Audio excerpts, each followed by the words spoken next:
तब मैं आपको एक साथ डाटा बता दूंगी। तो ठीक है, आज उसको देखा जाए पहले। ठीक है, तो सबसे पहले चलते हैं मध्य प्रदेश।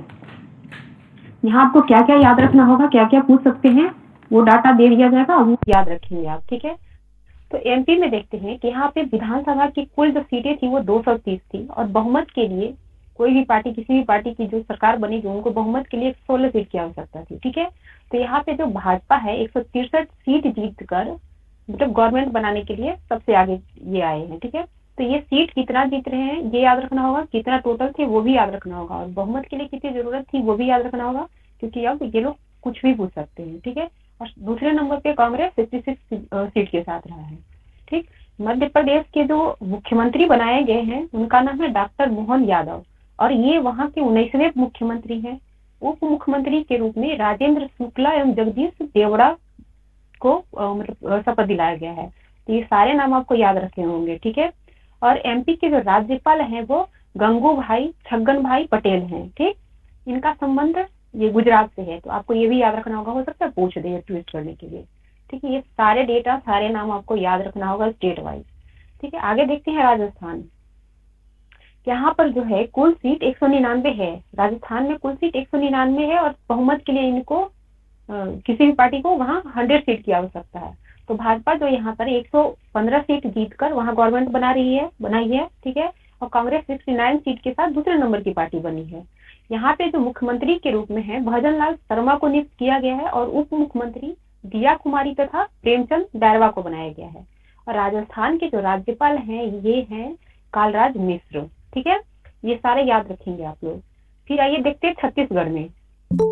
यहाँ पे जो कुल सीट जो थी जिसपे विधानसभा का इलेक्शन हुआ था वो 90 और बहुमत के लिए 46 सीट की आवश्यकता थी। ठीक है, तो यहाँ भाजपा ही गवर्नमेंट बनाई है क्योंकि उन्होंने सबसे ज्यादा 54 सीट जीता है और कांग्रेस 35 सीट के साथ दूसरे नंबर की पार्टी रही है। ठीक है, यहाँ पे जो मुख्यमंत्री बनाए गए हैं वो हैं विष्णुदेव साय। ठीक है, और ये छत्तीसगढ़ के पहले आदिवासी मुख्यमंत्री के रूप में शपथ लिया है इन्होंने, तो ये भी याद रखेंगे आप लोग, हो सकता है पूछ देंगे। ठीक है, और यहाँ के जो राज्यपाल है छत्तीसगढ़ के वो है विश्वभूषण हरिचंद। ठीक, मुख्यमंत्री तो आपको याद रखना होगा और जहाँ जहाँ डिप्टी सीएम बनाए गए हैं वो भी याद रखना होगा, साथ में वहाँ के जो राज्यपाल हैं उनको भी याद रखना होगा आपको। ठीक है, उसके बाद देखते हैं तेलंगाना। यहाँ पे जो कुल 119 सीटों पे इलेक्शन हुई थी, यहाँ बहुमत के लिए 60 सीटों की आवश्यकता थी। कांग्रेस 64 सीट जीतकर यहाँ पे गवर्नमेंट बनाई है। BRS यानी भारत राष्ट्र समिति ये 39 सीट जीतकर दूसरे नंबर की पार्टी रही है। ठीक, यहाँ जो मुख्यमंत्री कांग्रेस पार्टी की तरफ से बनाए गए हैं वो है रेवंत रेड्डी। ठीक, और यहाँ के ये दूसरे सीएम होंगे।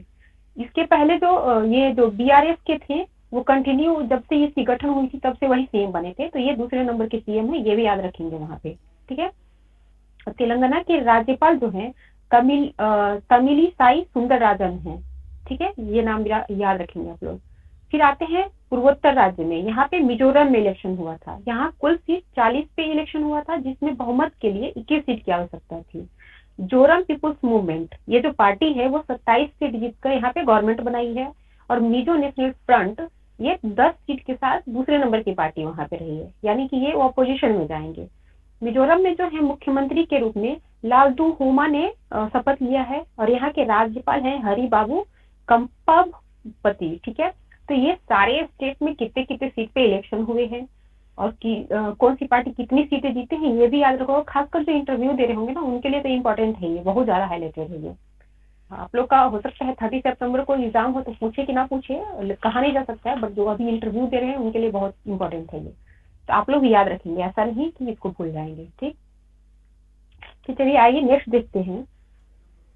यहाँ पे देखते हैं कि ये नेक्स्ट में है कि लगातार दूसरे साल सत्र के आखिर में नंबर 1 रैंकिंग हासिल करके ईगा स्वियातेक ये पोलैंड की है प्लेयर है, लगातार दूसरी बार WTA वर्ष के सर्वश्रेष्ठ खिलाड़ी का पुरस्कार जीता है इन्होंने टेनिस में। ठीक है, ये श्रेय हासिल करने वाली वो सेरेना विलियम्स के बाद दूसरी महिला बनी है।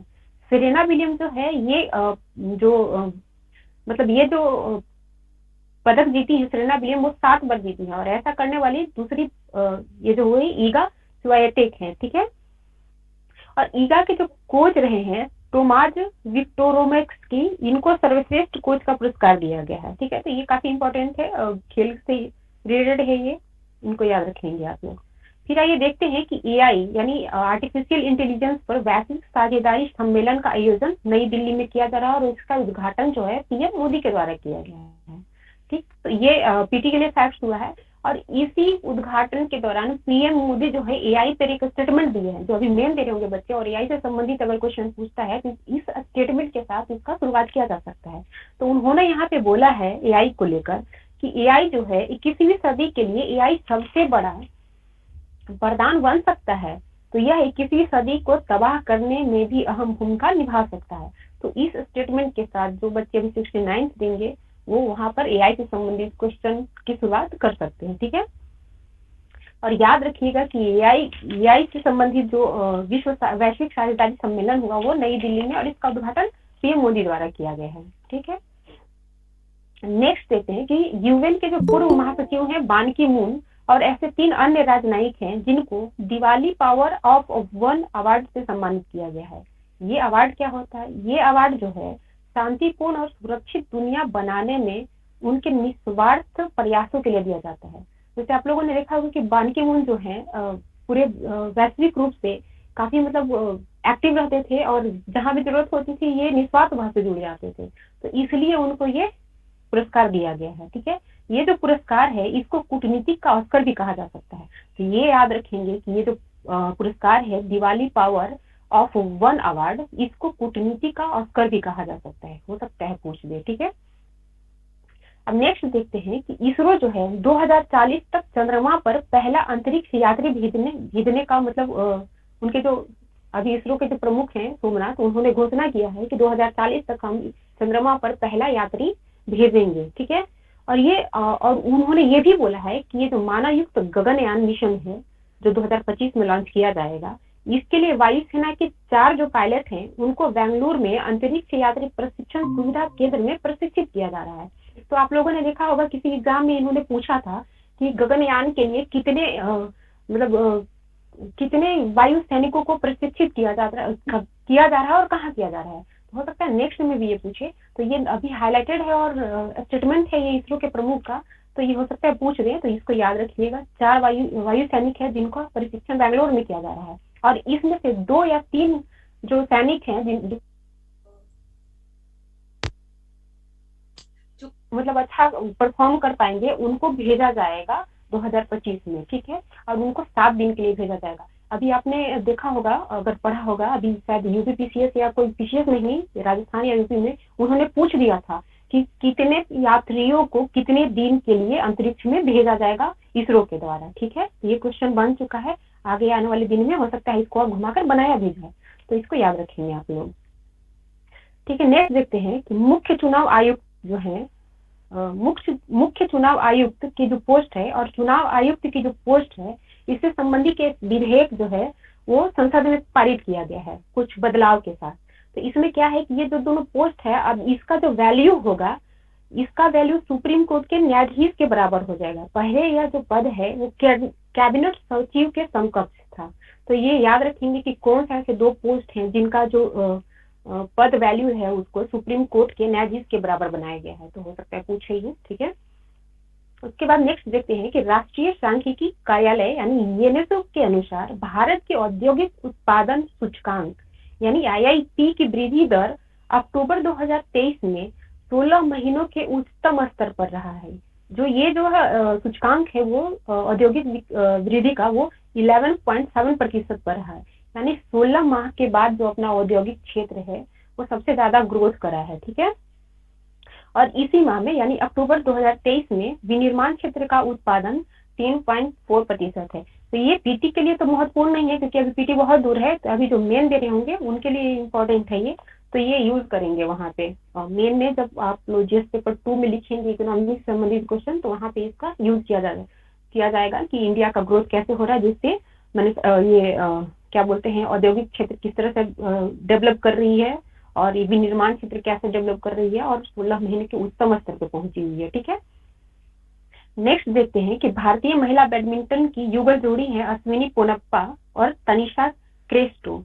ये BWF रैंकिंग जो जारी हुई है अभी हाल में, उसमें 4 पायदान का सुधार करते हुए 24वें स्थान पर पहुंचा है। तो इस तरह का क्वेश्चन बनाया जाता है एग्जाम में। तो ये जो रैंकिंग है वो याद रखेंगे। इसी में बताया गया है कि भारत की ही एक और युगल जोड़ी है गायत्री गोपीचंद और त्रिशा जॉली, ये 19वें स्थान पे हैं।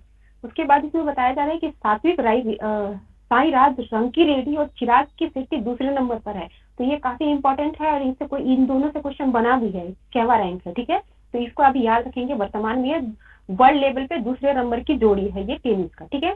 उसके बाद देखते हैं कि एच एस प्रणय 8वें नंबर पे, पीवी सिंधु 12वें तथा लक्ष्य सेन 17वें नंबर पे है। तो रैंकिंग ये याद रखेंगे, किसी का भी पूछ सकते हैं, ये काफी पॉपुलर प्लेयर हैं ये लोग और अच्छा परफॉर्म भी करते हैं, तो इनका किसी का भी रैंकिंग पूछा जा सकता है। तो इसको देखते रहिए आप लोग, ठीक है।